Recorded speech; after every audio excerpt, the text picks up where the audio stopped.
So one thing that I kind of noticed about Sarah when she was talking during the Call Her Daddy interview was something that kind of pissed me off a little bit. There is an element of Sarah kind of like deriding the fandom, being like, oh no, like I don't know where people are getting these theories from. Like it's really not that deep.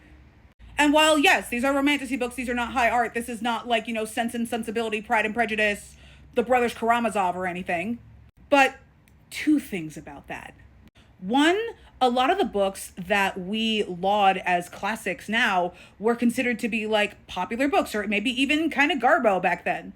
If I remember correctly, Shakespearean plays were kind of considered to be lowbrow art. They were like, oh no, there's a bunch of like dick jokes in there. Like this is clearly not high art. Meanwhile, we treat it as like the pinnacle of theater. Like if you can do Shakespeare, you can do anything. So Sarah kind of being like, oh, it's not that deep, while also talking about how like people acting like the smut devalues her art. It feels weird because it's like you want your art to be valued except when it's being questioned, but we are only questioning it because we value it. So like, yes, it can be that deep. Let us dig in.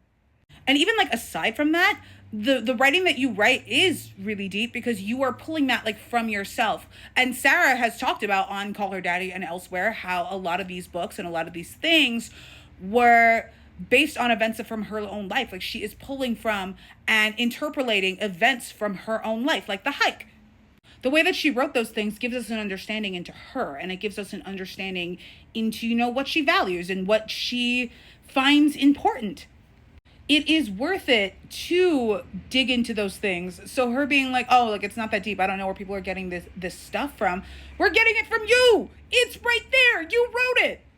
So like it can be that deep because people could be studying ACOTAR the way people study Shakespeare now. And also, even if you don't feel like what you're doing is that deep or that important, you're pulling it from like parts of yourself. So it is deep introspective work. I have said before that there are things in my writing, even in my fanfic, that I would not reveal to my therapist. But also, even if you don't intend to infuse meaning into your work, you are infusing meaning into your work. So even if it's not intentional, you have still done things to infuse meaning into your work. And if people are gleaning that from your work, it is worth examining. It is worth getting a little deeper into the weeds about it. And I am saying this as an El Rail girly through and through. Like, I want them endgame. I am so happy that it seems likely that they're going to be endgame. But I did feel like out of the Redheads and Azrael ships, Bryce Rail did have the most in-text evidence. And it does kind of seem like we are taking the implications of her writing more seriously than she is, which we're fans. She's writing it. This is her job. It's a little bit different. It's a little bit different for her. But at the end of the day, it's one of those things where Sarah's saying stuff like, oh, it's not that deep. And then she'll also be like, Nesta and Cassian's hike was based on something that I went through. And like, that was a very like formative thing for me. And I'm like, yeah, like that's important. But also like the context of the hike in the book is different. But then it's like, oh no, but like you're speaking over like Sarah's personal experience. Like I've definitely seen that around. And it's very strange to me because I feel like the ACOTAR critical side of the fandom, they're kind of pushing back against like the what the narrative is kind of purporting about this relationship, because the descriptions of what's going on and like the dialogue and like the actual text itself is undercutting what the narrative wants us to think. And it's like Sarah wants us to think that this is like a super healthy thing, but it's not.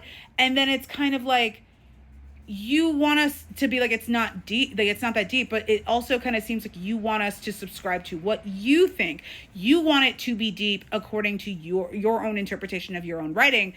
But at the end of the day, your fans and like the people reading your stuff, you can control how you write it, but you can't control how the readers feel about it,